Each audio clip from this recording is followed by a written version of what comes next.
खाग्राबारिनि थाखाय बाम्पार अफार मा बुंगोन ना बे मोनसे मा खाग्राबारिया मोनसे गासैबो बिथिङावनो मा होनो माखासे हाबा मावनांगौ दङमोन आगोलनिफ्रायनो गोबां गोग्लैसोनाय बे मोनसे गामि ओनसोल खाग्राबारिया बेवहाय मोनसेल' हाथाय दं आरो बिनि उनाव बेयाव जेबो गैया बेवहाय स्कुल दं गंसे माने असमिया मिडियाम आरो बर' मिडियाम नाथाय बेबो भेन्सार माने गोबां फोरोंगिरियानो रिटायार्ड जालांबाय नाथाय दासिमबो प्रभिन्सियेलाइज जायाखिसै लामा सारिय'फालेनिफ्राय जेथिंनिफ्राय फैनाय नाथाय दासिमबो माने क्लियार लामा मोनसे बेवहाय गैया गतिके फारफ्रोमथिंनिफ्रायबो मैखोम बे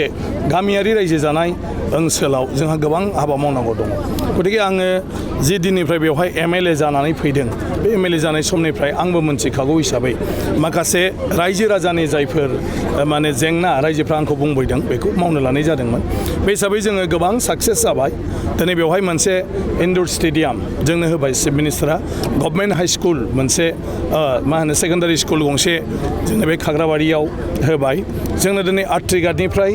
फैनानै खाग्राबारि जानानै भेरगावसिम थांनाय बेखौ निश्चित स्किम जेराव माने डाबल लेन जागोन गुवार लामा सिख्लायाव गोलावथार लामा दङमोन बे लामाया जोंहा जाबाय ओमफ्राय दिनै भेरगावनिफ्राय नावकाटा जितु गबसासुबा ओनसोलथिं माने बेवहायबो जगाजगनि जोबोद माने जेंनामोन बे लामायाबो जोंहा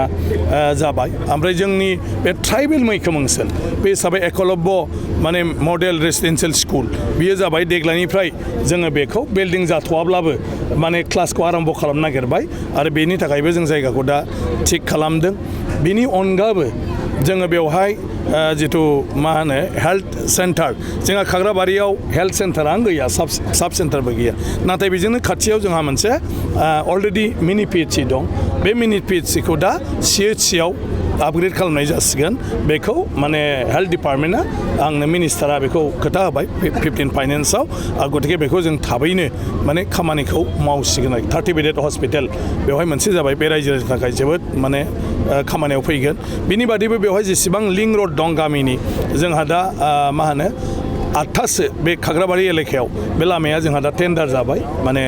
सेंसन जानानै बिनिफ्राय फिसा फिसौ खामानि बेफ्राव हाबाफारि लानाय जादों सुबा जोंहा सोरहाबा थानसालिनि खामानि दं सोरहाबा अंगनाबादि सेन्टारनि खामानि दं सोरहाबा दै खुरखानायनि सोरहाबा कालबारनि बेफोरखौबो गासिबखौबो जेसे हागौ नाजानाय जादों दा जोंहा फ्राय गोबां बे ओनसोलाव हमना लादो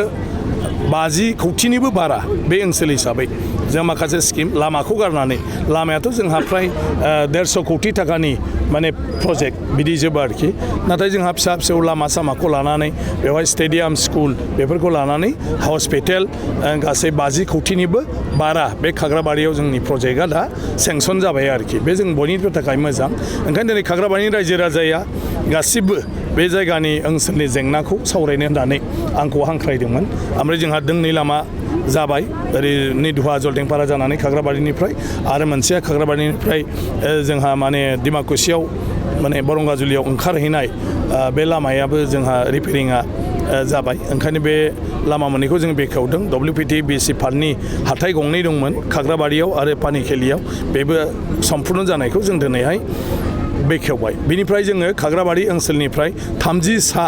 माने सेंग्राफोरखौ जोङो मोनसे प्लास्टिक इन्जिनियारिं ट्रेनिं हरनानै साख्रियाव हरनो दिनै माने सिपेटनि मानसिफोर फैदों जों दिनैहाय 30 सा फरायसाफोरखौ काउन्सिलिं खालामनानै सेंग्राफोरखौ जों दा हरसिगोन ओमफ्राय 300 सा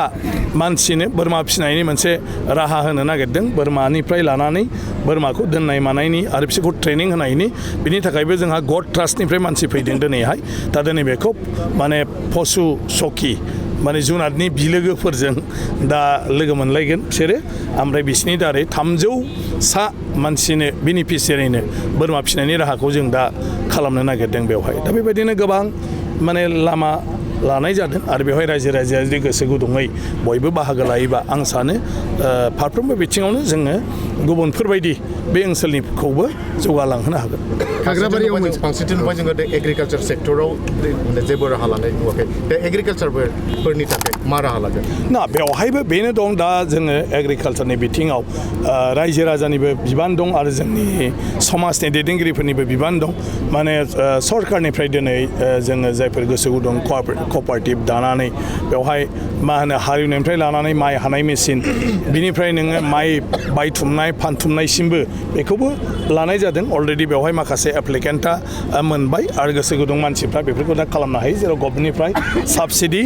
होनाय जादों दा बेबायदि ITI ट्रेनिंनि दारै बायदिसिना रोंगौथि थानाय मानसिफ्रा ट्रेनिं लायोबा 15,000नि इकुइपमेन्ट्सफोर बायनायनि जिफोर होनाय बेखौबो जोङो दिनै बुंदों जे गोसो गुदुं सुबुंफ्रा जगाजग खालामोबा बेवहायबो जोङो हरनो हागोन गतिके जोङो मोनसे मा होनो गोदान आदबजों बैगानिक पद्धतिनि दारै माने खेथि बाथि मावनायनि बेलायाव जोंनो दा दैदेनगिरि नांगौ आं दिनै बेखौनो खाग्राबारियाव खावलायबाय थादों जों माखासे दैदेनगिरि नांगौ जाय दैदेनगिरिफ्रा डिपार्टमेन्ट बाय डिपार्टमेन्ट लिंकखौ लाखिनानै माने खामानि मावनो हायो आरो बे गासिबो लिंकखौ दिनै खालामना होनो हायो आरो गासिबो सेन्ट्रेल गभर्नमेन्टनिफ्राय लानानै स्टेट गभर्नमेन्ट आरो BTC सरकारसिम अनसुंथाइ दंजोबो नैबे समाव लास्ट मोनसे सोंथो दायो माइआ मोनबाय नाथाय नैबे समाव उदालगुरि जिल्लानि जि ओनसोल जाय नोंथांनि समस्थियावबो गोबां दं माखासे सिनाय मोनै एम्फौआ दायो माइफोरखौ जानानै गोबांफोरखौ दा नाथाय एग्रिकालचार बिफाना दिनै जेबो मोनसे राहा लायाखै बेनि थाखाय नोंथाङा मा बिथोन होगोन दा बेफोरखौनो दा लानांगौ बेखौनो दा रायजोफ्रा सांग्रां जायोब्लासो जों बेखौ मोनथिनो हायो दा आङो अलरेडि आसामाव बिनि थाखाय राहा लानाय जादों आरो आसामाव मोनसे मोजां मुलि माने अलरेडि सफैबाय जाय मुलिनि दारै बे एम्फौफोरखौ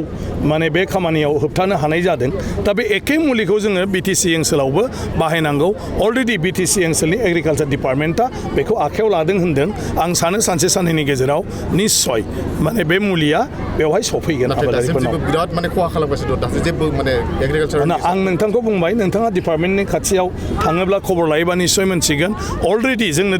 जनायजों जे याबो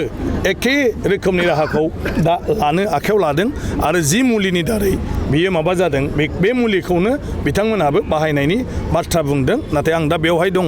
गतिके नोंथांमोनहा बिसिनावबो सोंनो हागोन खाग्राबारि ओनसोलाव मोनसे आंखाल जानानै दङ जाय